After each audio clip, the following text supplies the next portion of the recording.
What looked like protection in a dark alley turns into a curse in the daylight, when the whole town whispers he's unfit to raise his own daughter. Every stare cuts him down, every rumor pushes her further into the crosshairs, and then, in one heartbreaking moment, the system shows up at his door and takes her away. Now this father, scarred by the past but fighting for a future, must prove that the marks on his skin don't define him, the love in his heart does. Will the world see a criminal, or will they see the hero his daughter already knows he is? Before we get into the story, comment below where in the world you are watching from today. The autumn breeze carried the fading notes of children's voices as Marcus Daniels and his daughter Zoe walked down the dimly lit street. His large hand enveloped her tiny one, and he couldn't help but smile at how she skipped beside him, still riding high from her school recital performance. "Did you see me, Daddy? Did you hear how I hit that high note?" Zoe's excitement bubbled over, her braids bouncing with each step. Marcus squeezed her hand gently. "Sure did, baby girl. You were the brightest star up there." His deep voice was soft, a stark contrast to his imposing frame.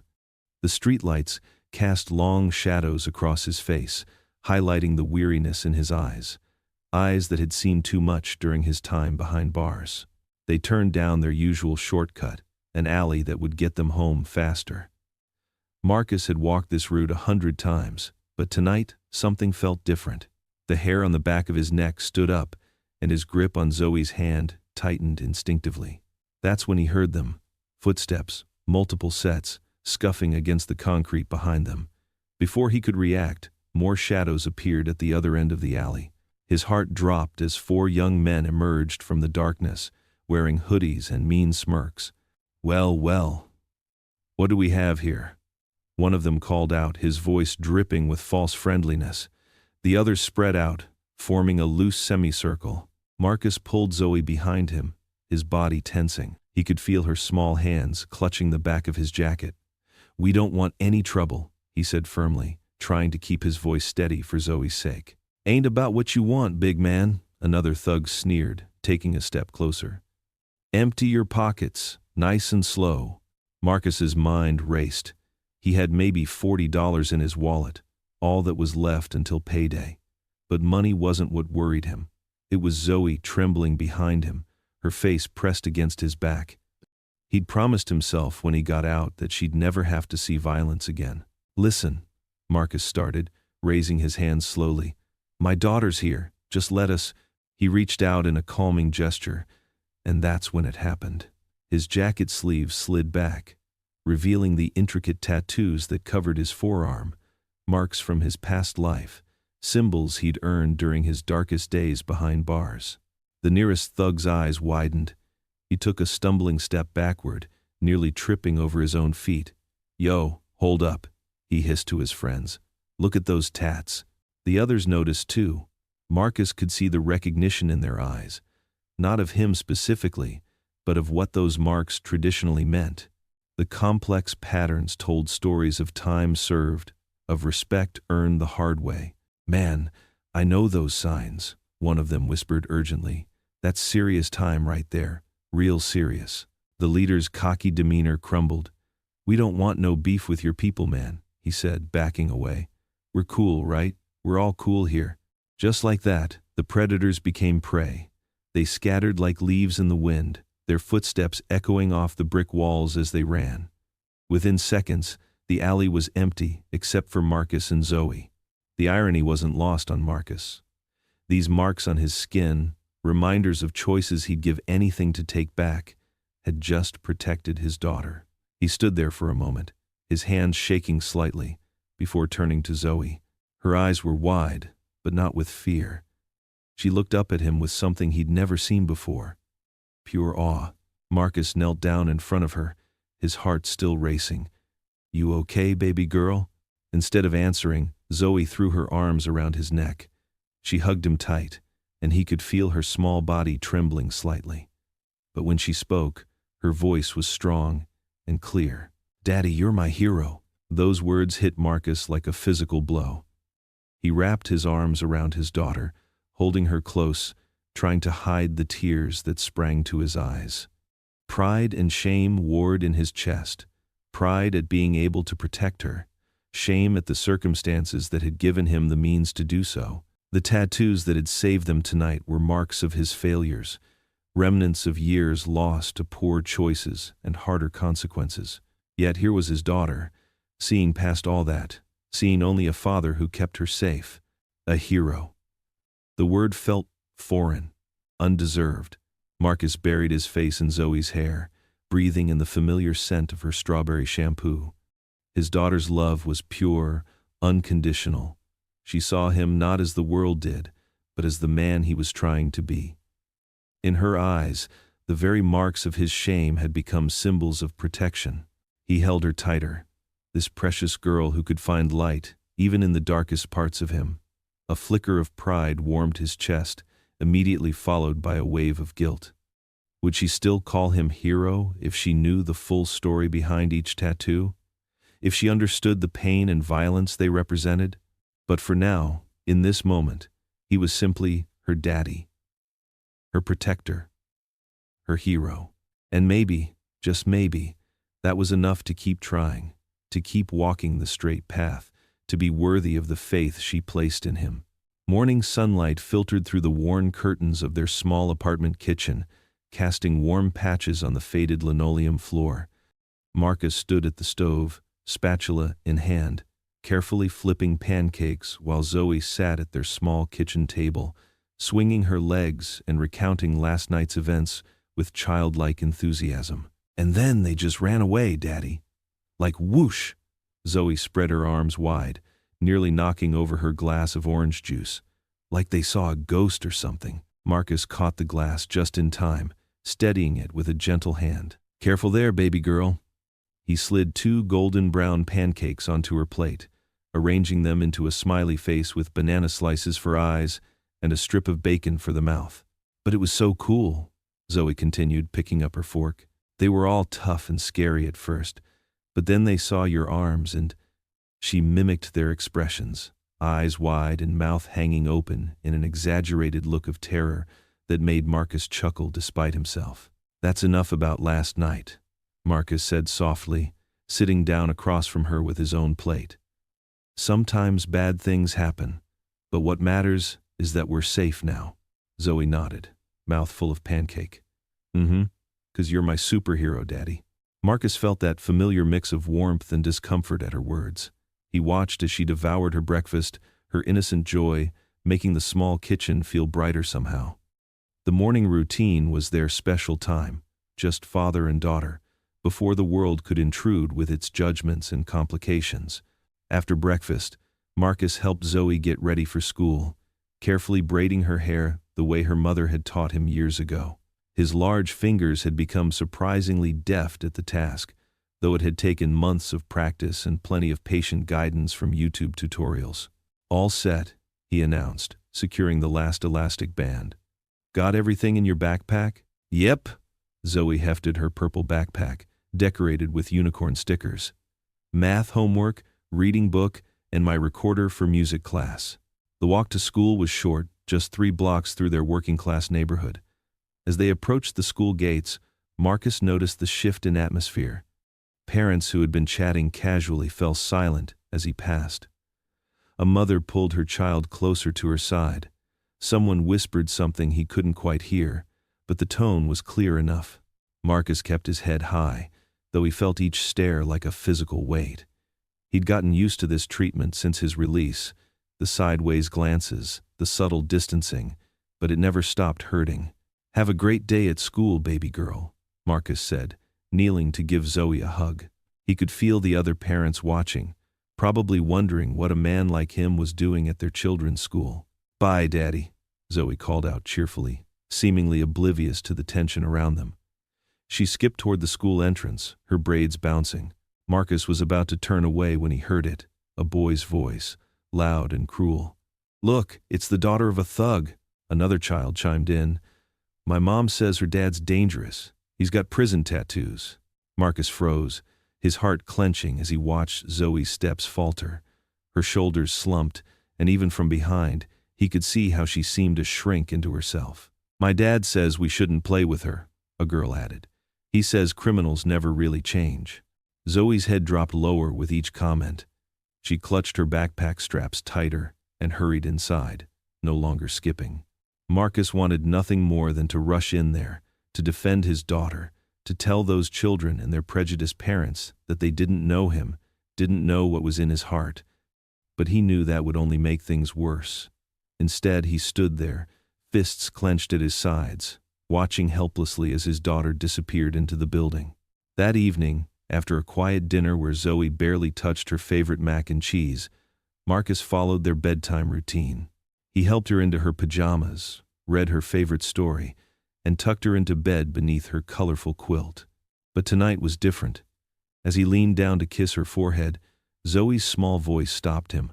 "Daddy? Yes, baby girl? Are you still bad?" The question hit him like a physical blow. Marcus sat heavily on the edge of her bed, his throat tight. In the soft glow of her nightlight, Zoe's eyes looked older than her 8 years, filled with a worry no child should have to carry. "No, baby," he managed to say. "I made some mistakes before, but I'm trying my best to be good now, to be the daddy you deserve." Zoe reached out and touched one of his tattoos, tracing the pattern with her small finger. "Then why do people say those mean things?" Marcus struggled to find the right words. Sometimes people judge others without really knowing them. They see these marks on my arms and think they know who I am, but they don't know how much I love you or how hard I'm working to make things right. Zoe nodded solemnly, then wrapped her arms around his neck. "I know who you are, Daddy. You're my hero, no matter what anyone says." After another hug and a final goodnight kiss, Marcus walked to the bathroom. He stood there for a long time, staring at his reflection in the mirror. The tattoos that had seemed like protection just yesterday now felt like chains binding him to a past he couldn't escape. Each symbol, each mark, told a story he wished he could erase, not for his sake, but for Zoe's. His daughter's question echoed in his mind. "Are you still bad?" The mirror offered no answers, just the image of a man trying desperately to be worthy of his daughter's love and trust.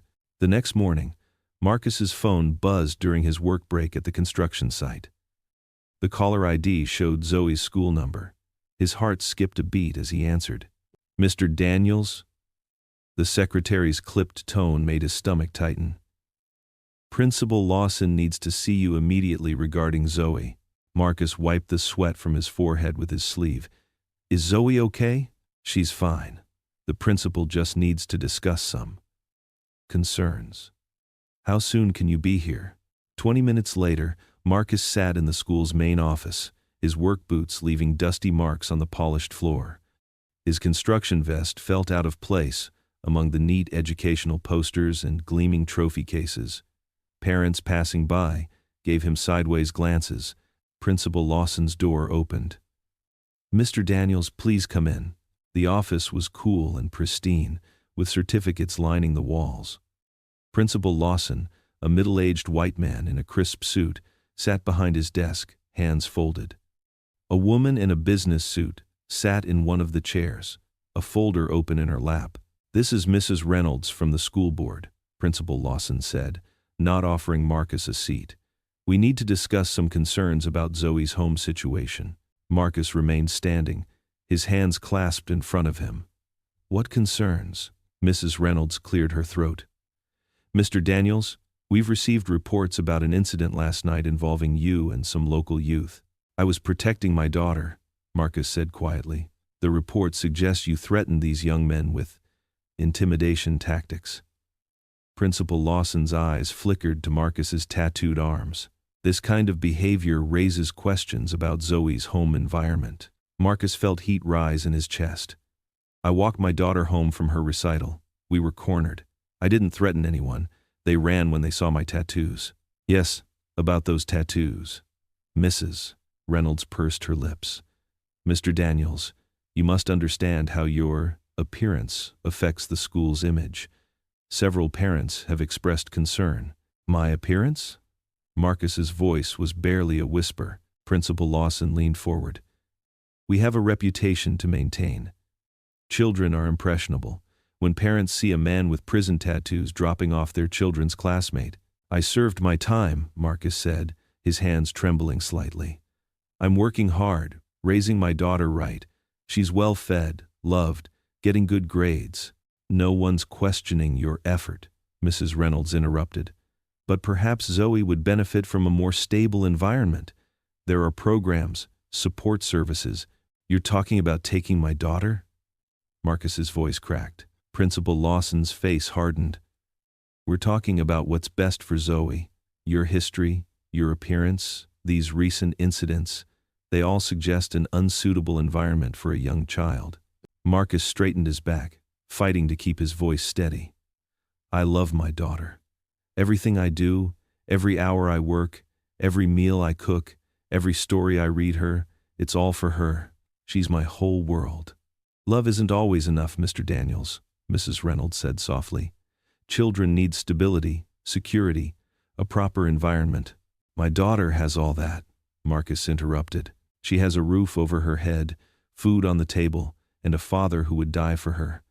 What she doesn't have is people judging her because of how I look. Principal Lawson stood. This meeting is just a warning, Mr. Daniels. Clean up your act, consider your image, or we'll be forced to take further steps. Marcus left the office with his head high, but his heart was pounding. In the hallway, he passed a group of mothers, who quickly hushed their conversation, pulling their children closer. The walk home felt endless. Neighbors who used to wave now hurried inside their houses. An elderly woman crossed the street when she saw them coming. Zoe clutched his hand tighter, her small fingers intertwined with his. That evening, Marcus tried to focus on making dinner, but his hands shook as he chopped vegetables for the stir-fry. Zoe sat at the kitchen table, unusually quiet as she worked on her homework. Daddy? Her voice was small. Yes, baby? Why don't people like us? Marcus nearly dropped the spatula. He turned from the stove, forcing a smile onto his face. Zoe sat there, her math worksheet forgotten, eyes wide and questioning. What makes you think that, sweetheart? Tommy wouldn't sit next to me at lunch today. And Mrs. Peterson didn't wave back when I said hi, and I heard Sarah's mom tell her not to play with me anymore. Marcus pulled out a chair and sat next to her, his heart heavy. Sometimes people, they don't understand things. They make judgments without knowing the whole story. Because of your pictures? Zoe reached out and touched one of his tattoos. But they're just pictures. They don't make you bad. Marcus swallowed hard, forcing his voice to stay steady. No, they don't. And you know what? It doesn't matter what other people think. What matters is that we have each other, right? Zoe nodded, but her eyes were still troubled. Right. Hey, how about we make this stir-fry extra special? Marcus stood up, managing a grin. Maybe add those water chestnuts you like? The crunchy ones? Zoe's face brightened slightly. The super crunchy ones. Marcus turned back to the stove, his smile fading as soon as Zoe couldn't see his face. He stirred the vegetables with more force than necessary, trying to push down the fear growing in his chest. Fear that despite all his efforts, despite his love for Zoe, the community might still try to tear them apart. The vegetables sizzled in the pan, filling the kitchen with their aroma, but Marcus barely noticed. His mind kept returning to Principal Lawson's words, to the judgment in Mrs. Reynolds' eyes, to the neighbors who couldn't see past his tattoos to the father beneath them. Behind him, Zoe hummed softly as she returned to her homework, the sound anchoring him to the present moment. Marcus took a deep breath, focusing on the simple act of making dinner for his daughter, trying to push away thoughts of what tomorrow might bring. The afternoon sun cast long shadows across the school's front steps as Marcus hurried from his construction job, still wearing his dusty work clothes and yellow safety vest. His heavy boots clomped against the concrete as he rounded the corner. His heart sank when he spotted Zoe sitting alone on a bench, her small shoulders hunched over her backpack. Most of the other kids had already left, their laughter and chatter fading into the distance as parents drove away. A few remaining adults shot wary glances in Marcus's direction, pulling their children closer as they passed. Marcus quickened his pace, but before he could reach Zoe, an elderly woman with silver hair and kind eyes approached his daughter. She wore a floral dress, and carried a cloth tote bag decorated with butterflies. Marcus tensed, ready to protect Zoe, but something about the woman's gentle demeanor made him pause. "Would you like a cookie, dear?" the woman asked, her voice warm and grandmotherly. "I always keep some homemade ones in my bag for days like this." Zoe looked up, her eyes brightening slightly. She glanced toward Marcus, seeking permission. He gave a small nod as he closed the distance between them. "I'm Mrs. Evelyn Carter," the woman said, turning to Marcus with a genuine smile that reached her eyes. "I volunteer here at the school 3 days a week. I couldn't help but notice this sweet girl waiting so patiently." Marcus watched carefully as Mrs. Carter handed Zoe a chocolate chip cookie wrapped in a napkin. "Thank you, ma'am," he said, his voice quiet but cautious. "Oh, please, call me Evelyn." She settled onto the bench beside Zoe, her movements slow but graceful. "I taught 3rd grade here for 35 years before retiring. Now I help with the reading program and sometimes just keep lonely children company." Zoe took a small bite of her cookie, a smile spreading across her face. "It's really good," she said softly. "My Harold always said my cookies could make anyone's day better." Evelyn's eyes grew distant for a moment. "He passed 3 years ago, but I still bake them just the same way he loved them." Marcus shifted his weight, uncertain. He wasn't used to such easy conversation, especially from someone who looked like they could be from the neighborhood garden club. But there was no hint of judgment in Evelyn's face, no tension in her posture as she sat near his daughter. "I'm Marcus Daniels," he finally said, "Zoe's father. It's wonderful to meet you both properly." Evelyn reached into her bag again. "Would you like a cookie too, Mr. Daniels? There's plenty to share." The simple offer, so casual and kind, caught Marcus off guard. He accepted the cookie with rough, calloused hands, careful not to let his tattoos show too much. "Thank you, Daddy. Mrs. Carter has a piano in her house," Zoe said, perking up. "She told me earlier she gives lessons sometimes." "Used to give lessons," Evelyn corrected gently. "These old hands aren't as nimble as they once were, but the piano still sits in my living room, waiting for someone to make it sing again." Marcus noticed how Zoe's eyes lit up at the mention of music. She had always been drawn to it, even as a toddler. "Zoe loves music," he said. "She sang in the school recital last week. Did you now?" Evelyn turned to Zoe with genuine interest. "What did you sing, dear?" "Amazing Grace," Zoe replied, sitting up straighter. "Daddy came to watch me." "It's a beautiful hymn," Evelyn said. "I used to play it in church." She glanced at Marcus. "Do you attend services anywhere?" Marcus shook his head, feeling that familiar shame creep in. Not for a while now." But Evelyn just nodded, no criticism in her response. "Well, if you're ever interested, Grace Community Chapel is just 3 blocks from here. We're a small congregation, but we love music. Zoe would be welcome in the children's choir." The conversation flowed easily after that. Evelyn asked Zoe about her favorite subjects in school and shared funny stories from her teaching days. She spoke to Marcus about the neighborhood, mentioning which grocery stores had the best prices and which parks were safest for children. As the afternoon light began to fade, Evelyn gathered her things. "I should be heading home. These old bones need their rest." She pulled out a small notepad and wrote something down. "Here's my number, in case Zoe ever needs a safe place to wait after school. I'm usually here Mondays, Wednesdays, and Fridays." Marcus accepted the paper, touched by the simple offer of help. "That's very kind of you." "Not kind at all," Evelyn said firmly. "Just neighborly. Everyone needs a friend sometimes." Later that evening, Marcus and Zoe sat at their small kitchen table, eating leftover spaghetti from the night before. The apartment was quiet, except for the hum of the old refrigerator and the occasional scrape of forks against plates. "I like Mrs. Carter," Zoe said, twirling pasta around her fork. "She didn't look at us funny like other people do." Marcus nodded, thinking about how Evelyn had treated them with such natural warmth. There had been no forced smiles, no nervous glances at his tattoos or work clothes. She had simply seen them as people, a father and his daughter.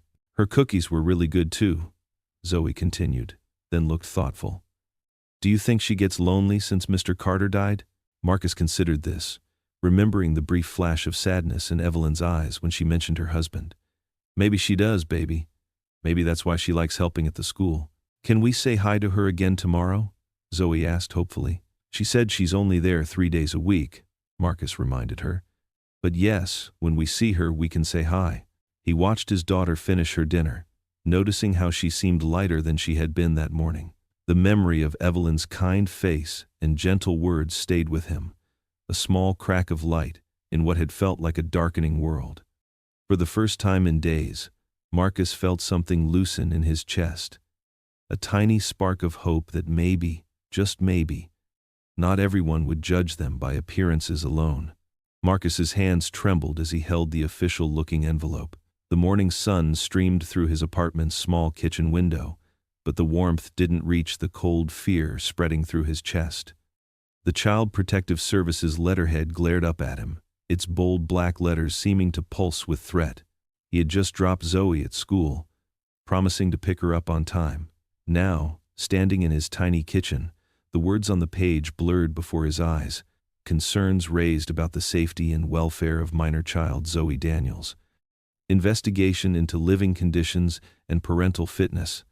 Schedule an immediate home inspection. Marcus sank into a kitchen chair, his work clothes still dusty from yesterday's construction site. The letter slipped from his fingers onto the worn tablecloth, landing next to Zoe's half-empty cereal bowl from breakfast. His mind raced through recent events, the alley incident, the whispers at school, the principal's thinly veiled threats. Someone had reported him. Someone thought he was dangerous to his own daughter. Without thinking, Marcus pulled out the small piece of paper with Evelyn's number. His calloused fingers shook as he dialed on his old flip phone. It rang 3 times before her warm voice answered. "Hello? Mrs. Carter? This is Marcus Daniels, Zoe's father." "Marcus, is everything all right? You sound troubled?" He swallowed hard. I got a letter from Child Protective Services. Someone reported me." There was a brief pause. "Oh, dear Lord. Are you at home? Would you like to come over? I just finished making a fresh pot of coffee." 20 minutes later, Marcus sat in Evelyn's cozy living room.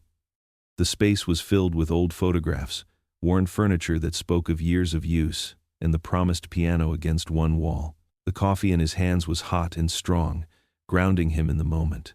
Evelyn settled into her armchair, her face creased with concern. "Now, tell me everything." Marcus explained about the letter, his voice rough with emotion.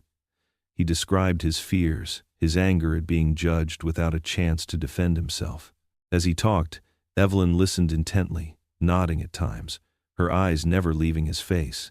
"First thing," she said when he finished, "is to stay calm. CPS has to investigate any report they receive. It's their job. But that doesn't mean they'll find anything wrong. But look at me."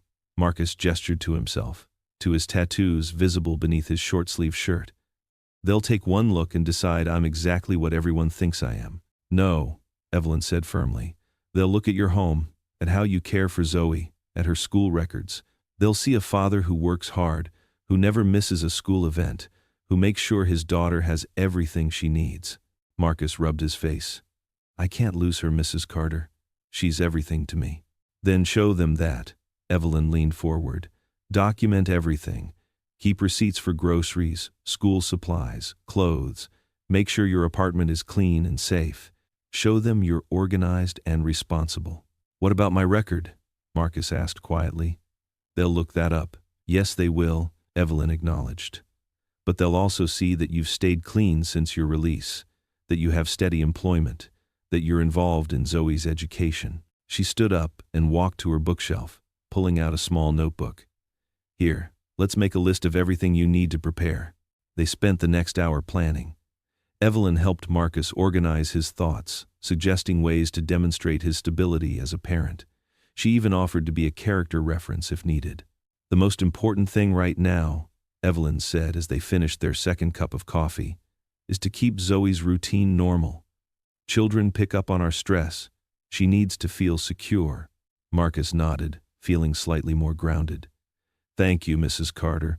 I don't know why you're helping us, but—" "Because that's what neighbors do," she interrupted gently. "And because I've watched how you are with Zoe, That child adores you, Marcus. Any fool can see you're a good father. Later that evening, after a dinner of mac and cheese, Zoe's favorite, Marcus sat on the edge of his daughter's bed. The pink bedspread was pulled up to her chin, her stuffed rabbit tucked under one arm. "Daddy?" Zoe asked sleepily. "Can we pray? Like we used to when I was little?" Marcus's throat tightened. He hadn't prayed properly since before prison, hadn't even been sure God was still listening. But Zoe's innocent request stripped away his doubts. "Sure, baby," he said softly. "Fold your hands."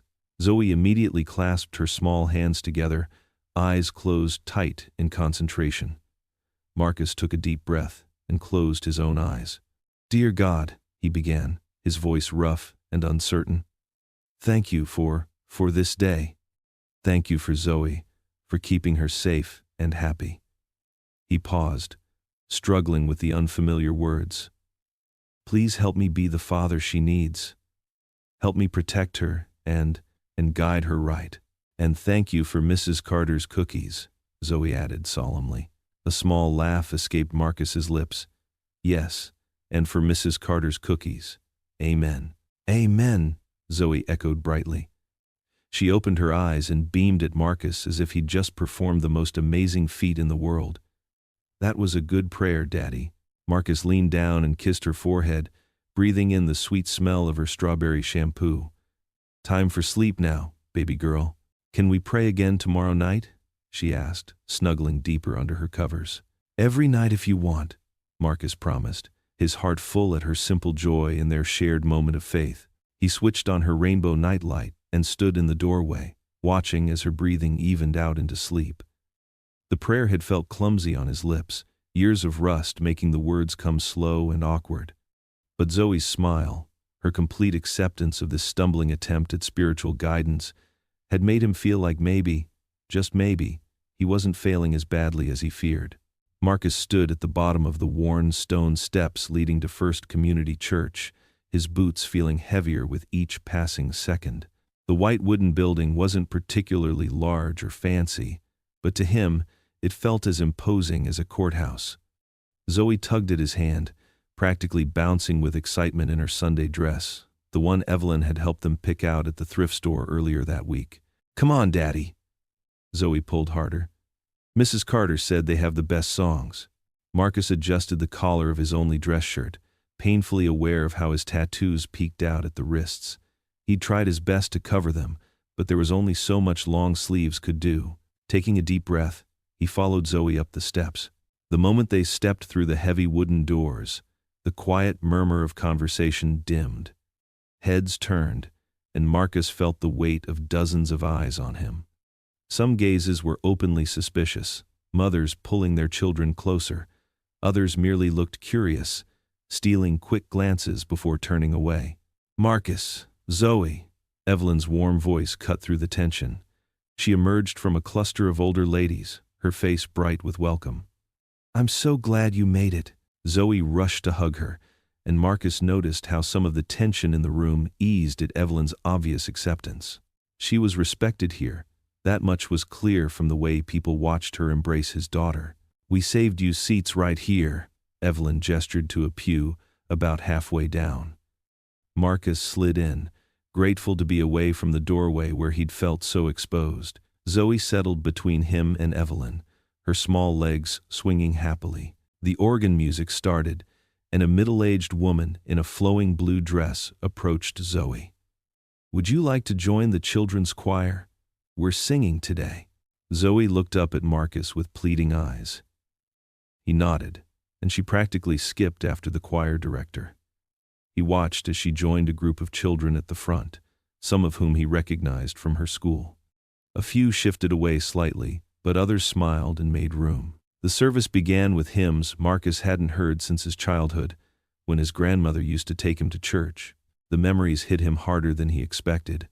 Sunday mornings in pressed clothes, the smell of his grandmother's perfume, the warmth of her hand holding his as they sang. Pastor Richardson stepped up to the pulpit, a man about Marcus's age with kind eyes and graying temples. "Today, we're talking about second chances," he began, his voice carrying clearly through the church, about how God's grace finds us in our darkest moments, and how his love can transform even the deepest wounds into testimony. Marcus shifted uncomfortably in his seat, feeling as if the pastor was speaking directly to him. He glanced at Evelyn, who gave him an encouraging smile. In John 8:36, it says, "So if the Son sets you free, you will be free indeed," the pastor continued. Think about that word, free. It doesn't just mean free from physical chains, but free from the burden of past mistakes, free from the judgment of others, free to become who God always meant for you to be. The words hit Marcus like physical blows. He thought about the letter from CPS sitting on his kitchen counter, about the whispers that followed him and Zoe, about the weight of his past that seemed to color every interaction. The children's choir took their places, and Marcus's heart swelled as he watched Zoe step forward with the others. Their voices rose pure and clear, singing about amazing grace. His daughter's face shone with joy as she sang, and for a moment Marcus saw himself through her eyes, not as an ex-con, not as a man marked by his past, but as her father, worthy of love and capable of change. Evelyn's weathered hand found his and squeezed gently. She didn't speak, didn't need to. Her presence beside him said enough. After the final hymn, people began to file out. Some still avoided looking at Marcus, but others nodded politely. An elderly man even stopped to shake his hand, introducing himself as Deacon Williams. Zoe came running back, her eyes bright with excitement. "Daddy, did you hear me singing? The choir director said I did really good, and Jenny invited me to come back next week." She tugged at his sleeve. "Can we, Daddy? Please?" "You bet, baby girl," Marcus found himself saying, surprising himself with how much he meant it. As they walked toward the doors, Zoe chatted nonstop. "And did you know God loves everybody, even when they make mistakes? Mrs. Thompson in the choir said, 'God's love is bigger than the whole wide world.'" She spread her arms out to demonstrate, nearly bumping into a passing couple who smiled indulgently. "That's right," Evelyn confirmed, walking beside them. "God's love doesn't keep track of our mistakes." Marcus felt something stir in his chest, something he hadn't felt in years.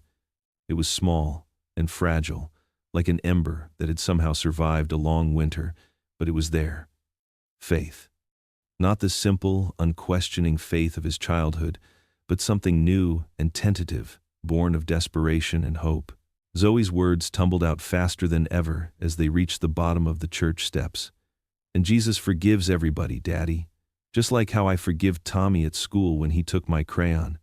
Except God's even better at it." She beamed up at him, her face glowing with innocent certainty. Marcus looked down at his daughter, this pure-hearted child who somehow saw the best in everyone, even him. The ember of faith in his chest glowed a little brighter, warmed by her unwavering belief in both her earthly father and her heavenly one. The Monday morning sun hadn't yet risen when Marcus's alarm buzzed at 5 a.m. He dressed quietly in his work clothes, sturdy boots, thick canvas pants, and a plain gray t-shirt that couldn't hide his tattoos. In the kitchen, he found Zoe already awake, sitting at their small table with sleepy eyes. "You didn't have to get up, baby girl," Marcus said softly, running a gentle hand over her braided hair. "I wanted to make you breakfast, Daddy." Zoe pointed proudly to a bowl of slightly soggy cereal and a banana she'd placed at his spot. Marcus's throat tightened with emotion. He sat down and ate every bite, even though his stomach was churning with first-day nerves. "This is the best breakfast ever, Zoe." After dropping Zoe at school, Marcus arrived at the construction site just as the sky began to lighten. The foreman, a weathered man named Bill, gave him a long look before handing him a hard hat and safety vest. "You'll be working with Mike's crew today," Bill said, pointing to a group of men gathering near a stack of lumber. "Keep your head down and work hard." Marcus nodded, grateful for the chance, but aware of the suspicious glances from his coworkers. Mike, a barrel-chested man with graying temples, barely looked at him while explaining the day's tasks. The work was backbreaking, hauling lumber, mixing concrete, helping to frame walls. Marcus's muscles screamed in protest, but he didn't complain. Each swing of the hammer, each board carried, was one step further from his past and toward a better future for Zoe. During lunch break, Marcus sat alone on a stack of concrete blocks, eating the sandwich he'd packed. The other workers clustered in small groups, their conversation and laughter dying whenever they glanced his way. He focused on his food, trying not to let it bother him. By late afternoon, his hands were blistered and his back ached fiercely, but Marcus felt a deep satisfaction in the honest work. As he was cleaning up his workspace, Mike approached him. "You did good today," Mike said gruffly. "Be here at 6 tomorrow." It wasn't much, but it was something. Marcus nodded. "Yes, sir. Thank you." After work, Marcus picked up Zoe from Evelyn's house, where she'd gone after school. The sight that greeted him warmed his heart. Zoe and Evelyn sat at Evelyn's kitchen table, books spread out between them, both wearing matching reading glasses. "Daddy!" Zoe jumped up to hug him, not minding his dusty clothes. "Mrs. Carter helped me with my multiplication tables. And look." She held up a paper covered in neat rows of numbers, a red star gleaming in the corner. "That's wonderful, sweetheart." Marcus smiled at Evelyn. "Thank you for helping her." "Oh, it's my pleasure," Evelyn said, her kind eyes crinkling. "Zoe is a bright student. She just needed a little extra attention." She stood and brought over a covered dish. "And this is for you both. Chicken casserole. You must be exhausted after your first day." Marcus wanted to refuse, pride making him hesitate, but Evelyn pressed the dish into his hands. "Let others help sometimes, Marcus. It's not weakness to accept kindness." That evening, as they ate Evelyn's casserole at their small kitchen table, Zoe chatted excitedly about her day. Marcus noticed how her eyes sparkled when she talked about learning with Evelyn, how she sat up straighter when describing her achievements in class. After dinner, Marcus pulled out his worn notebook and began calculating numbers. His day's wages weren't much, but if he was careful and worked steady, they could save enough to move somewhere better in a few months. Somewhere Zoe wouldn't have to hear sirens at night or see gang tags on the way to school. "What are you doing, Daddy?" Zoe asked, peering over his shoulder. "Just planning for our future, baby girl." He showed her the simple budget he'd drawn up. "See, if we're careful with our money, maybe we can find a nicer place to live." Zoe's face lit up. "Can we have a backyard? With a swing? Maybe someday." Marcus pulled her close, breathing in the sweet smell of her hair. "We just have to be patient and work hard." While Zoe got ready for bed, Marcus took a hot shower, letting the water soothe his aching muscles. The mirror showed fresh blisters on his palms, but he didn't mind. These were honest marks, earned through good work. Zoe was already in bed when he came to tuck her in, but instead of sleeping, she was putting the finishing touches on a drawing. "It's for you, Daddy," she said, handing it to him with pride. The picture showed 3 figures holding hands, a tall man with dark skin and colorful arms, his tattoos rendered in crayon, a small girl with braids, and an older woman with silver hair. Above them, Zoe had written in careful letters, "Daddy, me, and Miss Evelyn." Marcus kissed her forehead, his heart full. "It's beautiful, baby. Thank you." After Zoe fell asleep, Marcus returned to his own room, setting the drawing carefully on his nightstand. His body ached as he lay down, but it was a good kind of tired, the kind that came from honest work and hope for tomorrow. He looked at Zoe's drawing one more time before closing his eyes. The crayon figures smiled back at him, a simple family portrait that represented everything he was working for. Despite his exhaustion, Marcus felt content. Tomorrow would bring more hard work, more suspicious looks to overcome, more battles to fight.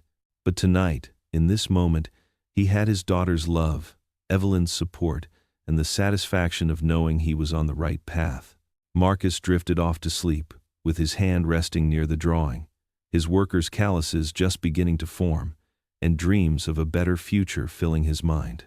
The hallway bulletin board at Zoe's elementary school was covered in colorful papers, but one bright yellow flyer caught Zoe's eye as she waited for her father after school. Spring Talent Show. It announced in big letters decorated with musical notes and stars. Her small fingers traced the words as she read them carefully. Marcus found her still studying the flyer when he arrived. "What have you got there, sweetheart?" he asked, adjusting his work jacket. Construction dust still clung to his boots from his shift. Zoe's excitement dimmed as she turned to face him. "There's going to be a talent show next month," she said quietly, her usual bounce missing from her voice. But what?" Marcus knelt beside her, his knees cracking from a long day of physical labor. He noticed how her eyes kept darting back to the flyer. "I want to sing," she whispered, then looked down at her shoes. "But Tommy and his friends will probably make fun of me again." Marcus felt that familiar ache in his chest, the one that came whenever his past cast shadows over Zoe's present. He gently lifted her chin with his weathered hand. "Hey now, since when does my brave girl let anyone stop her from singing? But what if they say mean things about you being there?" Worry creased her young forehead. "Like they did at the Christmas concert?"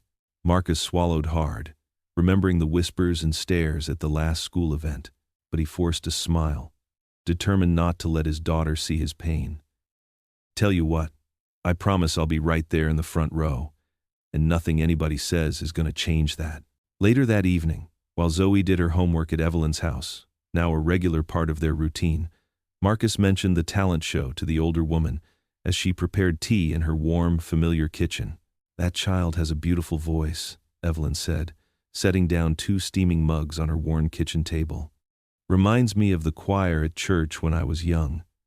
She paused, studying Marcus's face. "You know, I seem to remember you mentioning something about playing piano in your youth." Marcus shifted uncomfortably in his chair. "That was a long time ago, back when Mama made me play at church. The Lord gives us gifts for a reason," Evelyn said softly. "Maybe it's time to dust those old skills off." She reached across the table, her aged hand resting on his tattooed forearm without hesitation. "Why don't you accompany her?" "Me?" Marcus almost choked on his tea. "Up there on stage? With all those parents watching?" "Yes, you," Evelyn replied firmly. "That child needs to see her daddy standing proud beside her, not hiding in the shadows." Marcus stared into his mug, watching the steam rise. "I haven't touched a piano in years, not since before." He trailed off, but Evelyn knew he meant before prison. "Well then," she said, standing up with determination, "it's a good thing I have one right here in my living room that's been gathering dust since Harold passed." She gestured to the upright piano against the wall, its wood still gleaming despite its age. That evening, after much persuasion from both Evelyn and an increasingly excited Zoe, Marcus found himself seated at the piano. His fingers hovered over the keys, trembling slightly. Zoe stood beside him, bouncing on her toes. "Remember how it goes, Daddy?" she asked, humming the first few notes of Amazing Grace, her favorite song. Marcus pressed a key experimentally, then another. The muscle memory was rusty but there. Soon, simple chords began to flow, albeit hesitantly. Zoe's clear voice joined in, filling Evelyn's living room with sweet, pure notes. They began practicing every evening after Marcus finished work. Sometimes they'd arrive at Evelyn's house with Marcus still in his work clothes, dust and all. Other nights, they'd practice at the church when it was empty, the sanctuary peaceful in the growing dusk. Gradually, Marcus's fingers remembered their old skill. The hymns he'd learned as a boy came back, one note at a time. He found himself humming along as he worked during the day, much to his coworkers' surprise. One evening, about 2 weeks into their practice sessions, Marcus glanced up from the piano to watch Zoe singing. Her eyes were closed, her small face tilted up, completely lost in the music. The setting sun through Evelyn's window caught her features, and for a moment she looked just like her mother used to when she sang in church. The sight hit Marcus like a physical blow. How many moments like this had he missed? How many times had he let shame keep him from fully embracing the joy his daughter brought to the world? He'd been so focused on what other people saw when they looked at him, the tattoos, the past mistakes, the marks of his former life, that he'd sometimes forgotten to simply be Zoe's father. Zoe opened her eyes and caught him watching her. Her song faltered. Was I doing it wrong, Daddy? Marcus shook his head, his vision blurring slightly. No, baby girl. You were doing it exactly right. He patted the piano bench beside him, and she hopped up, snuggling against his side. I like when we practice together, she said, playing with one of his hands, tracing the faded lines of ink without fear or judgment. It makes me feel like we're making something beautiful. From her armchair in the corner, Evelyn dabbed at her eyes with a tissue. That's exactly what you're doing, she said softly. Something beautiful indeed. Marcus hugged Zoe closer, letting her warmth chase away the last traces of his shame. The piano keys beneath his fingers no longer felt foreign, and the tattoos on his arms no longer seemed to weigh him down. In that moment, they were just a father and daughter making music together, and that was more than enough. The school auditorium buzzed with excitement as parents filed in wearing their best evening attire. Marcus stood in the shadows backstage, tugging uncomfortably at his borrowed tie. He felt like an outsider among the sea of well-dressed mothers and fathers who chatted easily with each other, their laughter echoing through the halls. Zoe squeezed his large hand with her tiny one. She wore a pale blue dress that Evelyn had helped him, her braids tied with matching ribbons. Don't be scared, Daddy, she whispered, though her own voice quivered slightly. I'm not scared, baby girl, Marcus replied softly, but his heart hammered against his ribs. He could feel the stares of other parents who passed by, their eyes lingering on his tattoos that peeked out from under his shirt sleeves. Some pulled their children closer as they walked past. The backstage area was cramped, filled with nervous kids practicing their acts one last time. A boy with a violin nearly bumped into Marcus, then scurried away quickly when he saw him. Marcus pressed himself against the wall, trying to make his large frame smaller, less threatening. Mrs. Thompson, the music teacher, approached them with a clipboard. Zoe and Mr. Daniels, she said, her voice professional but distant. You'll be up after Jimmy's magic act. Please be ready. Zoe nodded eagerly while Marcus managed a quiet, thank you. They watched as act after act took the stage, dancing twins, a boy telling jokes, 3 girls performing a choreographed routine to a pop song. Remember what we practiced, Marcus murmured to Zoe, leading her through their breathing exercises just as Evelyn had taught them. In the audience, he could see their elderly friend sitting in the 3rd row, her encouraging smile visible even from backstage. Jimmy's magic act ended with scattered applause, and Marcus's mouth went dry. This was it. He guided Zoe toward the stage, his work-roughened hand gentle on her shoulder. The old upright piano waited in the spotlight, its keys gleaming under the harsh stage lights. Marcus sat at the piano bench, adjusting it quietly. Zoe stood beside him, looking tiny under the bright lights. The audience rustled with whispers. He could imagine what they were thinking. What was an ex-con doing on stage at a school event? His fingers found the keys, and he nodded to Zoe. The first notes of Amazing Grace filled the auditorium, and then Zoe's clear, pure voice joined in. The whispers stopped instantly. Marcus played softly at first, letting Zoe's voice carry the melody. Her sweet tones filled every corner of the room, singing about grace that saved a wretch, about being lost and then found. As the second verse began, Marcus's playing grew stronger, his own deep voice harmonizing with his daughter's. The music swelled, and Marcus forgot about the stairs, forgot about his tattoos, forgot about everything except the perfect moment of creating something beautiful with his daughter. Zoe's voice soared on the high notes, strong and true, while his fingers danced across the keys with a grace he'd forgotten he possessed. As they reached the final verse, Marcus dared to look up. The audience sat completely still, many with tears in their eyes. Mrs. Peterson, who usually crossed the street when she saw him coming, was dabbing at her cheeks with a tissue. Mr. Johnson, who had complained about Marcus moving into the neighborhood, sat with his mouth slightly open, clearly moved. The final notes faded away into perfect silence. For a terrifying moment, no one moved. Then the applause began, scattered at first, then building to a thunderous roar. People stood up, clapping harder. Someone whistled. Evelyn beamed from her seat, clapping until her hands must have hurt. Marcus rose from the piano bench, his legs slightly shaky. Zoe grabbed his hand and pulled him into a bow, just as they had practiced. The applause grew even louder. In that moment, Marcus saw something new in the eyes of his neighbors. Not fear or judgment, but genuine appreciation, and perhaps the beginning of understanding. They made their way backstage, where other children and parents waited to congratulate them. Jimmy, the young magician, gave Zoe a thumbs up. Mrs. Thompson approached with a warm smile, her first real one, directed at Marcus. In a quiet corner backstage, Zoe threw her arms around Marcus's waist.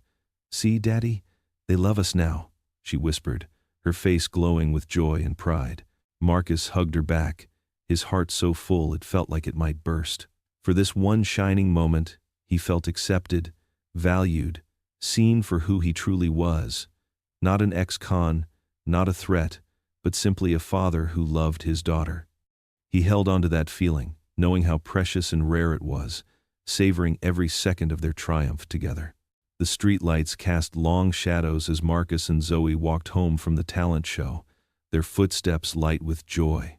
Marcus couldn't stop smiling, remembering how the audience had risen to their feet after their performance. His daughter's clear, sweet voice had filled the auditorium, while his fingers had found their way across the piano keys as if guided by something greater than himself. "Did you see Mrs. Peterson's face when we finished?" Zoe skipped beside him, still wearing her blue recital dress. She was crying, happy tears. Marcus squeezed her small hand. "You were amazing up there, baby girl. Your voice touched everyone's heart tonight. And you were perfect on the piano, Daddy, just like when we practiced with Miss Evelyn." Zoe hummed a few bars of their song, twirling under the yellow glow of a street lamp. The night air was cool but pleasant, carrying the scent of jasmine from nearby gardens. Marcus felt lighter than he had in years. For once, people had looked at him and seen more than his tattoos, more than his past. They'd seen a father making music with his daughter. "Can we practice another song tomorrow?" Zoe asked, her eyes shining. "Maybe that one about angels Miss Evelyn taught us?" "Of course we can, sweetheart. We can." Bright headlights suddenly flooded the street, cutting through the peaceful darkness. Two black SUVs pulled up to the curb, their engines humming ominously. Marcus's heart dropped as he recognized the government plates. A woman in a dark suit stepped out, followed by two officers.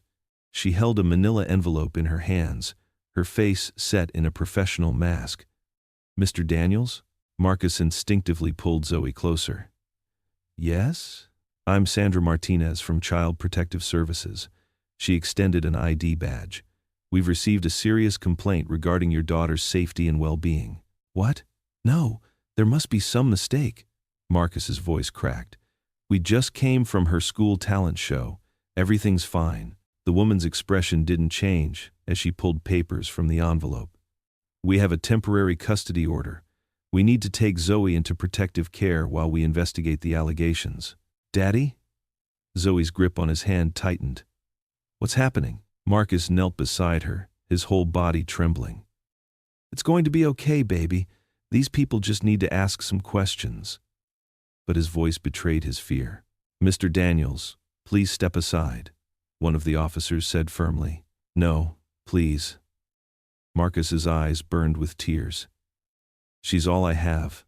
Whatever the complaint is, I can explain. Just let me explain." The CPS worker moved forward. "Sir, if you resist, we'll have to involve law enforcement. Don't make this harder for Zoe." "Daddy, I don't want to go." Zoe wrapped her arms around Marcus's neck, her small body shaking with sobs. "Please don't let them take me." Marcus held her close, breathing in the familiar scent of her hair, still sweet with the butterfly clips she'd worn for the performance. "I'll fix this, baby girl. I promise. I'll get you back home." The female officer stepped forward, gently but firmly taking Zoe's arm. "Come on, sweetheart. We need to go now." "No!" Zoe screamed, reaching for Marcus as they pulled her away. "Daddy, don't let them take me. Daddy!" Marcus stood frozen, tears streaming down his face as they led his daughter to the waiting vehicle. Her blue dress caught the streetlight, making her look like a small, frightened angel being swept away into the darkness. "I love you, Zoe," he called out, his voice raw. "Be brave, baby girl. Daddy's going to make this right." The car door closed, muffling Zoe's cries. The CPS worker handed Marcus a stack of papers. "You'll be contacted about a hearing date. Until then, any attempts to contact Zoe will be considered a violation of the order." Marcus barely heard her words. He watched helplessly as the vehicles pulled away, taking his whole world with them. Zoe's tear-streaked face pressed against the back window, her small hand reaching out until the car turned the corner and disappeared. His legs gave out, and he crumpled to the curb. The papers scattered around him like fallen leaves, but he couldn't bring himself to pick them up. The joy of the talent show, so bright just moments ago, felt like a cruel joke now. "Please," he whispered, his prayer broken and desperate. "Please, don't take her from me. She's all I have. She's everything I have." The street was silent, except for the rustle of paper in the night breeze. The same streetlights that had made Zoe's dress sparkle now cast harsh shadows across the scattered documents that would determine their fate. Marcus remained on his knees, his shoulders shaking with silent sobs, as the reality of his emptied world crashed over him in waves of despair. The morning sunlight streamed through the apartment windows, but Marcus couldn't feel its warmth.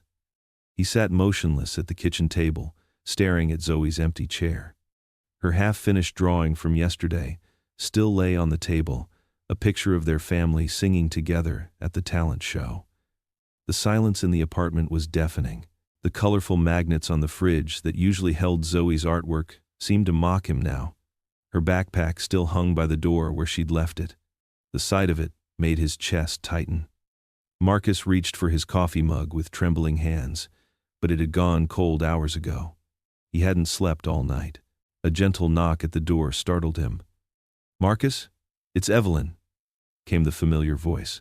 He considered not answering, but something in her tone gave him the strength to stand. When he opened the door, Evelyn Carter stood there, holding a covered casserole dish and her worn Bible. "Oh, my dear boy," she said softly, taking in his red-rimmed eyes and slumped shoulders. Without waiting for an invitation, she stepped inside and set her things on the counter. "I can't." Marcus's voice cracked. "I can't do this, Mrs. Carter. They took her. Just like that, they took my baby girl." "Sit down, Marcus," Evelyn said firmly but gently. She guided him back to his chair and busied herself in the kitchen, heating up the food she'd brought. "When was the last time you ate?" He shook his head. "I'm not hungry. You need your strength." She set a plate of warm food in front of him. "We're going to fight this, but you can't fight on an empty stomach." Marcus picked at the food while Evelyn sat across from him, her Bible open on the table. "I failed her," he whispered. "Everything I've done, trying to be better, it wasn't enough." "Now you listen to me," Evelyn said, her voice firm. "You have not failed that child. You've shown more love and dedication than many fathers I've known in all my years of teaching. This is a setback, yes, but it's not the end." She reached across the table and took his hand. Her skin was soft and warm against his calloused palm. "Do you remember what David wrote in Psalm 34? The Lord is close to the brokenhearted and saves those who are crushed in spirit." Marcus pulled his hand away. "Maybe this is what I deserve. For my past, for everything I did wrong." "No," Evelyn said sharply. "That's not how God's grace works. You've paid your debt to society. You've changed your life. I've seen it with my own eyes these past months. How hard you work, how you care for Zoe, how you've embraced faith again." She opened her Bible to a marked page. "Look here, Romans 8:28. And we know that in all things God works for the good of those who love him. Even this, Marcus, even this pain can be turned to good." Marcus pushed back from the table, pacing the small kitchen. "But how? They'll look at my record, my tattoos. They'll see exactly what they want to see. Just another ex-con who can't be trusted with a child." Evelyn stood and walked to him, her presence steady and calm. "Then we'll show them who you really are. We'll get character references from your employer, from the church. We'll show them your bank statements proving you're providing for Zoe. We'll fight this the right way. She touched his arm, right over one of his tattoos. And these? These aren't just marks of your past anymore. They're part of your testimony, proof that people can change, that God's grace is real. Marcus felt tears burning in his eyes. Zoe must be so scared right now. She's strong like her father, Evelyn said, and she knows you'll move heaven and earth to get her back. They spent the next hour making plans, Evelyn taking detailed notes. She knew people who could help, a lawyer from church who handled family cases, teachers who could testify about Zoe's well-being, neighbors who had seen Marcus's dedication as a father. The hearing will be in 3 days, Evelyn said, checking her notes. That gives us time to gather statements and prepare. But Marcus? She waited until he met her eyes. The most important preparation isn't paperwork, it's spiritual. She gestured to the floor. Kneel with me. Marcus hesitated, then slowly lowered himself to his knees beside her. Evelyn's voice was steady as she began to pray. Lord, we come before you now. This time, Marcus didn't feel awkward or unsure. The words came from somewhere deep inside him, raw and real. God, please, he prayed, his voice thick with emotion. Help me be strong for my daughter. Help me show them I can be the father she deserves. I can't lose her. Please. Please don't let me lose her. Evelyn's hand rested on his shoulder as he continued to pray, tears flowing freely now. For the first time since last night, Marcus felt a tiny spark of hope. He wasn't alone in this fight. He had Evelyn's wisdom, the church's support, and maybe, just maybe, God's grace would be enough to bring his daughter home. The morning sun had climbed higher, casting warm light across the kitchen floor where they knelt. Marcus's prayer grew stronger, more determined with each word. He would fight for Zoe with everything he had, and this time his faith would lead the way. Amen, he finished firmly, wiping his eyes. Evelyn squeezed his shoulder. Amen. Marcus's hands trembled as he organized another stack of papers on his small kitchen table. Pay stubs, character references, work schedules, they spread across the surface like pieces of a puzzle he desperately needed to solve. The morning sun streamed through the window, catching dust motes in its beam, illuminating the empty chair where Zoe usually sat for breakfast. These employment records show excellent attendance, Evelyn said, adjusting her reading glasses as she sorted through documents. Her weathered hands moved with purpose, creating neat piles. And your supervisor's letter speaks very highly of your work ethic. Marcus nodded, throat tight. I haven't missed a single day. He reached for his coffee mug, the one Zoe had painted for him at school, covered in wobbly hearts and stars. I can't. Evelyn's eyes softened. You're doing everything right, Marcus. The court needs to see that. He glanced around the apartment. He'd spent every free moment cleaning until the place sparkled. The floors gleamed, dishes were always washed, and Zoe's room remained exactly as she'd left it, neat but lived in, her stuffed animals arranged carefully on her perfectly made bed. I've got the budget spreadsheets here, Marcus said, pulling out another folder. Shows I'm saving for a better place in a safer neighborhood. His voice cracked slightly. She deserves that. And you're giving it to her, Evelyn assured him, patting his hand. One step at a time. The clock on the wall ticked steadily toward noon. Marcus's heart picked up speed. Visiting hours started at 1. Every minute away from Zoe felt like an eternity, but these supervised visits were all he had right now. We should head out soon, Evelyn said, noting his anxious glance at the clock. I'll drive you. The ride to the Family Services Center was quiet. Marcus clutched a small bag containing Zoe's favorite books approved by the supervisor for their visits. His fingers traced the worn spine of The Velveteen Rabbit, remembering countless bedtime readings. The building was stark and institutional, all fluorescent lights and beige walls. Marcus signed in at the front desk, his signature careful and clear. Everything had to be perfect. The supervisor, Miss Thompson, greeted them with professional courtesy. Right this way, Mr. Daniels. The visiting room was designed to feel homey, with comfortable chairs and cheerful paintings, but nothing could hide its true purpose. Marcus's heart leaped when Zoe burst through the door, Daddy! She flew into his arms, and he hugged her close, breathing in the familiar scent of her hair. She felt smaller somehow, more fragile. Hey, baby girl, he whispered, voice rough with emotion. I missed you so much. Zoe pulled back, her eyes bright with unshed tears. I missed you too, Daddy. The foster home is okay, but it's not home. Marcus swallowed hard, conscious of Miss Thompson watching from her corner.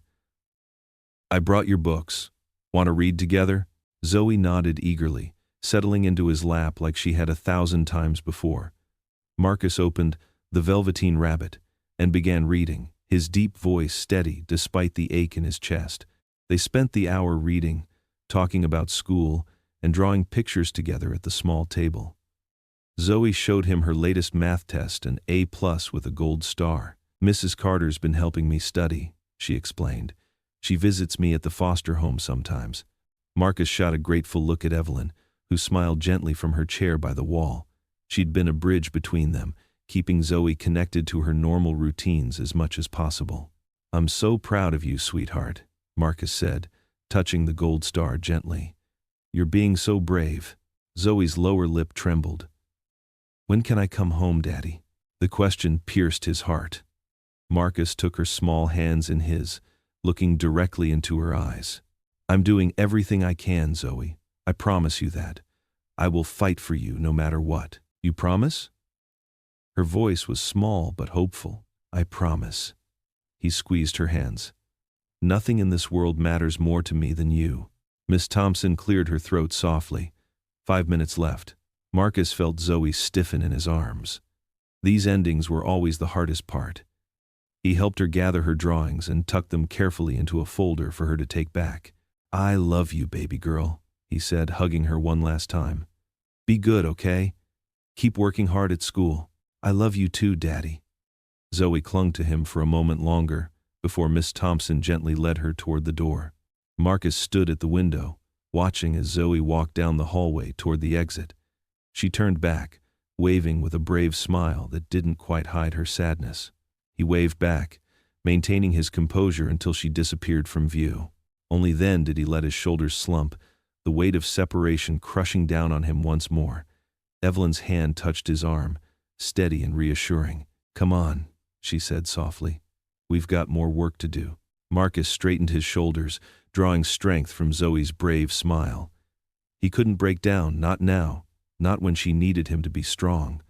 There were more documents to organize, more evidence to gather, more battles to fight. For Zoe, he would fight them all. The courthouse loomed before Marcus like a mountain of stone and judgment. Its weathered steps had seen countless stories of triumph and despair, and today they would witness his fight for everything that mattered. He adjusted his tie borrowed from a coworker and smoothed down his crisp white shirt, the best one he owned. His heart hammered against his ribs as he climbed those steps, each footfall echoing with the weight of his purpose. The morning sun cast long shadows through the building's columns, making him feel smaller than ever. Inside, the polished floors reflected his nervous pacing as he waited in the corridor. Deep breaths, Evelyn whispered, appearing beside him like a guardian angel.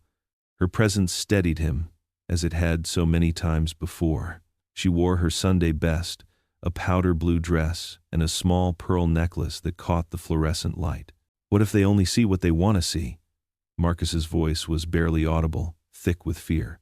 Evelyn squeezed his arm. Then show them what they need to see the truth. The courtroom doors opened, and Marcus's breath caught in his throat. The room was smaller than he'd imagined, but it felt vast and imposing with its dark wood panels and stern atmosphere. Evelyn made her way to the front row, her steps measured and dignified. Marcus's eyes found Zoe immediately. She sat with her temporary guardian, wearing the yellow dress he'd bought her for Easter, her hair neatly braided. Their eyes met, and she gave him a tiny wave that nearly broke his heart. All rise, the bailiff called out as the judge entered, a middle-aged woman with silver-streaked hair and reading glasses perched on her nose. The proceedings began with the social worker's testimony. Marcus listened as they detailed his past, the arrest, the conviction, the years served. Each word felt like a stone being laid on his chest, threatening to crush him. When his turn came, Marcus approached the stand. The oath felt heavy on his tongue, but his voice remained clear. "I swear to tell the truth, the whole truth, and nothing but the truth." The questions came like arrows. Yes, he had served time. Yes, he had made mistakes. No, he hadn't always been the father Zoe deserved. But then came the question that changed everything. "Mr. Daniels, how can this court be assured you've left your criminal past behind?" Marcus looked at Zoe, then at Evelyn, who nodded almost imperceptibly. With steady hands, he began rolling up his sleeves. The courtroom tensed, but he didn't stop until his forearms were bare, revealing the intricate artwork that had once marked him as an outcast. "Your Honor," he said, his voice stronger than he felt, "these tattoos used to represent who I was. Now they remind me of who I never want to be again." He turned his left arm, pointing to a cross wrapped in chains. "This one I got my first year inside. It reminded me that even in chains, faith can survive." He traced a date on his right forearm. "This is Zoe's birthday.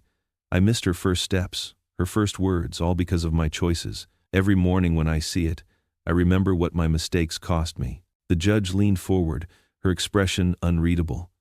Marcus continued, pointing to various marks on his skin. "This phoenix? It's not about being tough anymore. It's about rising from the ashes of who I was. These scars and marks, they're my map home, my reminder to stay on the right path." His voice grew hoarse with emotion. "I know what people see when they look at me. They see danger. They see my past. But these marks tell a different story now. They're my promise to Zoe, to myself, to God that I will never go back." The courtroom remained silent as Marcus rolled his sleeves back down, his hands steady despite his racing heart. The judge adjusted her glasses, studying him with intense focus. Then a small voice piped up from the gallery, clear as a bell. "These marks don't make my daddy bad. They make him my hero." Every head turned to Zoe, who had stood up in her seat, her chin raised with the unshakable conviction of a child's truth. The silence that followed was absolute, heavy with the weight of her words. Marcus felt tears threatening to spill as he looked at his daughter, his brave, beautiful girl who saw past every mark and scar to the father he was trying so hard to be. The courtroom remained frozen in that moment, as if time itself held its breath, waiting to see what would happen next. The judge's gavel lay untouched on its sound block. Through the tall windows, sunlight streamed in, casting long rays across the hushed room. In that suspended moment, Marcus stood at the witness stand, his heart exposed like his tattoos had been, waiting for judgment not just from the court, but from the world that had so often judged him before. The silence stretched on, broken only by the soft ticking of the courtroom clock and the distant sound of footsteps in the hallway beyond. Evelyn sat perfectly still in her front row seat, her hands clasped in silent prayer. The social worker shuffled papers, the sound unnaturally loud in the quiet room. And still, Zoe stood, unwavering in her declaration of love and faith in her father, her small figure casting a shadow much larger than herself across the courtroom floor. The judge's chamber's door opened with a soft creak. Every head in the courtroom turned as he emerged, his black robes flowing behind him like a solemn shadow. Marcus's hands trembled in his lap as he stood, his legs feeling weak beneath him. The fluorescent lights buzzed overhead, matching the electric tension in the air. The judge settled into his high-backed chair, adjusting his reading glasses with deliberate care. His weathered face revealed nothing as he arranged the papers before him. The silence stretched thin as a wire, ready to snap. "In the matter of custody regarding Zoe Daniels," the judge began, his voice filling the hushed chamber, "I have carefully considered all evidence presented." He paused, his eyes sweeping across the room before settling on Marcus. Marcus felt the weight of that gaze. His throat went dry. Behind him, he could hear Evelyn's whispered prayers, a gentle comfort in the stillness. "Mr. Daniels," the judge continued, folding his hands on the bench, "when you first appeared before this court, I saw what many others saw, a man marked by his past, carrying the visible signs of choices that rightfully concerned this court." Marcus's heart sank, but he stood straighter, refusing to bow his head. The judge's expression softened slightly. However, what has unfolded in this courtroom goes beyond the surface of skin and ink. We have witnessed not just testimony, but transformation. Your dedication to your daughter, your commitment to honest work, and your courage in facing your past head-on speak volumes. Tears began to well in Marcus's eyes, but he blinked them back. The judge leaned forward, his voice carrying a note of warmness that hadn't been there before. Your daughter's words about your tattoos being marks of heroism rather than shame struck me deeply. Sometimes it takes a child's pure heart to see the truth that adults miss. Mr. Daniels, you have demonstrated not just rehabilitation, but genuine redemption. The judge picked up his gavel, and Marcus's heart stopped. The whole room seemed to hold its breath. It is the finding of this court that the best interest of Zoe Daniels lies in reunification with her father. Full custody is hereby restored to Marcus Daniels, effective immediately. The gavel struck with a crack that shattered the tension. For a moment, Marcus couldn't move, couldn't breathe. The words hung in the air like a miracle. A small sob broke the silence. Zoe. She burst from her seat beside her temporary guardian, her braids flying behind her as she ran toward Marcus. He dropped to one knee, opening his arms wide as she crashed into him. The force nearly knocked him over, but he held firm, wrapping her in an embrace that tried to make up for every moment they'd been apart. "Daddy! Daddy!" Zoe's voice was muffled against his shirt, her small hands clutching at his back. Tears flowed freely down Marcus's face now. He didn't try to hide them, didn't care who saw. He buried his face in Zoe's hair, breathing in the familiar scent of her strawberry shampoo, feeling her heart beating against his chest. Around them, the courtroom had erupted in gentle applause. Even some of the regular court staff, who had seen countless cases come and go, were wiping their eyes.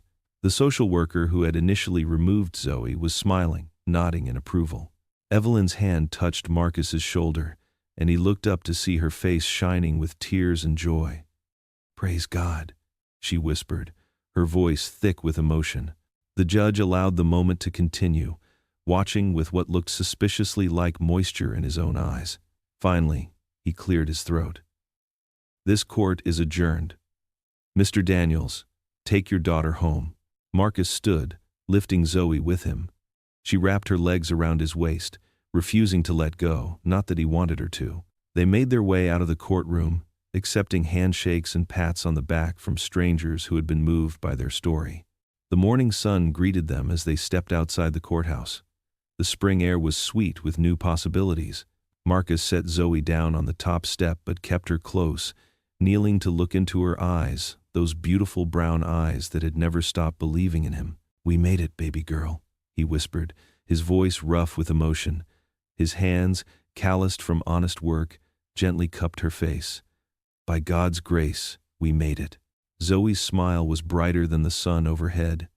She threw her arms around his neck again, and Marcus closed his eyes, savoring the moment. The tattoos on his arms, once symbols of his shame, now felt like a testament to their journey, to the power of love and redemption. Sunlight streamed through the stained glass windows of the small church, painting rainbow patterns across the worn wooden pews. Marcus adjusted his tie, still not quite comfortable in formal clothes, as he and Zoe walked up the church steps beside Evelyn. The morning air was crisp and sweet, carrying the scent of freshly cut grass and early autumn. Unlike their first visit months ago, faces turned toward them with genuine smiles. Mrs. Thompson, who had once clutched her purse tighter when Marcus passed, now waved warmly. "Good morning, Marcus. Zoe, honey, the choir's been waiting for you." Zoe bounced on her toes, her Sunday dress swishing around her knees. "Can I go join them now, Daddy?" Marcus squeezed her hand. "Go ahead, baby girl." He watched her skip toward the front where other children gathered, their voices mixing in excited whispers. "You've come so far," Evelyn said softly beside him, her lined face gentle with pride. "This church feels different with you both here." The pastor approached, his handshake firm and welcoming. "Marcus, we're blessed to have you on piano today. The old hymns need someone who understands both struggle and grace to play them right. Marcus nodded, emotion thick in his throat. Just months ago, he'd stood in the back, uncertain and afraid. Now he moved toward the piano with quiet confidence, his rolled-up sleeves revealing the very tattoos that had once made others shrink away. The service began, and Marcus's fingers found the familiar keys. The first notes of Amazing Grace filled the sanctuary, and Zoe's clear voice rose with the children's choir. His daughter stood tall, unafraid, her face shining with joy as she sang about being lost and found. He caught glimpses of her between measures, the way she watched him with complete trust, how she swayed slightly to the music. The congregation's voices swelled around them, and Marcus felt it then, belonging. Not just tolerance or hesitant acceptance, but true belonging. During prayer time, elderly Mr. Collins, who had initially been one of his harshest critics, stood to share, "I want to thank the Lord for showing us what real change looks like. Brother Marcus and little Zoe have taught this old man about judging less and loving more." Tears pricked at Marcus's eyes. He blinked them back, focusing on the sheet music before him, but his heart soared. Each note he played felt like a testimony, each chord a declaration of God's faithfulness. The morning light shifted and danced as the service continued. Children ran up to hug Zoe during the greeting time. Church members stopped to chat with Marcus between songs, asking about his work, sharing genuine interest in their lives. When the final hymn ended, several people lingered to thank him for the music. Mrs. Rivera pressed a container of homemade tamales into his hands. "For you and Zoe," she insisted. "My grandson says she's his best friend at school now." Evelyn touched his arm gently. "See how God works? All those prayers weren't just words, Marcus. They were seeds." After helping stack hymnals and straighten pews, Marcus and Zoe said their goodbyes. The late afternoon sun was beginning to soften as they started their walk home. Zoe skipped ahead occasionally, then fell back to hold his hand, humming snippets of the day's songs. The familiar streets felt different now, not hostile territory to hurry through, but their neighborhood, where people waved from porches and called out friendly greetings. They passed the alley where months ago thugs had threatened them, now just another shadow as the setting sun painted the sky in peaceful oranges and pinks. Stars were just beginning to appear when Zoe tugged at his sleeve, making him pause. She traced one of his tattoos with a small finger, the one he'd gotten his first week in prison, a chain of thorns he'd meant to represent his pain. "Daddy," she said thoughtfully, looking up at the emerging stars, "your tattoos tell our story now." Marcus looked down at his arms in the fading light. The marks that had once symbolized his shame now seemed transformed. The thorns spoke of growth through hardship. The other symbols, a cross, a rose, a broken chain, testified to redemption's power. Each one mapped the journey that had brought them here, under God's vast sky, walking home together. He smiled, finally proud of his scars, as they continued toward their apartment. The porch light he'd fixed last weekend glowed welcomingly.